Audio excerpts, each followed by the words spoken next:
Quranın ən kiçik və ən böyük surəsi hansıdır? Ən böyük Bəqərədir, ən kiçiyi Kavsər surəsidir. Hansı imamımız Məşhədə sürgün edilib? İmam Rıza. Bəli, İmam Rıza əleyhissalam Mədinədən Məşhədə sürgün edilib. Axırıncı sual. Bir sözlə indi bunun kim cavab versə olacaq. Xeybər qalasını kim fəth edib? İmam Əli. Əhsən. İmam Əli əleyhissalam Yahudilərin əlindən Xeybər qalasını fəth edib. Finalımızda Sadiqlə Xəqani yox. Xəqani dur. Dur ayağa. Məhəmməd iştirak edir. Peyğəmbərə vəhiy harada və neçə yaşında nazil olub? 40 yaşında Hira mağarasında. Əhsən. İmam Zaman əleyhissalamın atası kimdir?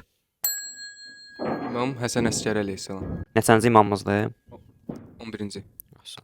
Sonuncu sual. Namazda təşəhhüdü səhvən deməsən, namazdan sonra demədiyin yadına düşsə, nə etməlisən? Səhv səcdə qılınır. Əhsən. Səcdəyə səhv, yəni səhv səcdəsi elə. Bəli.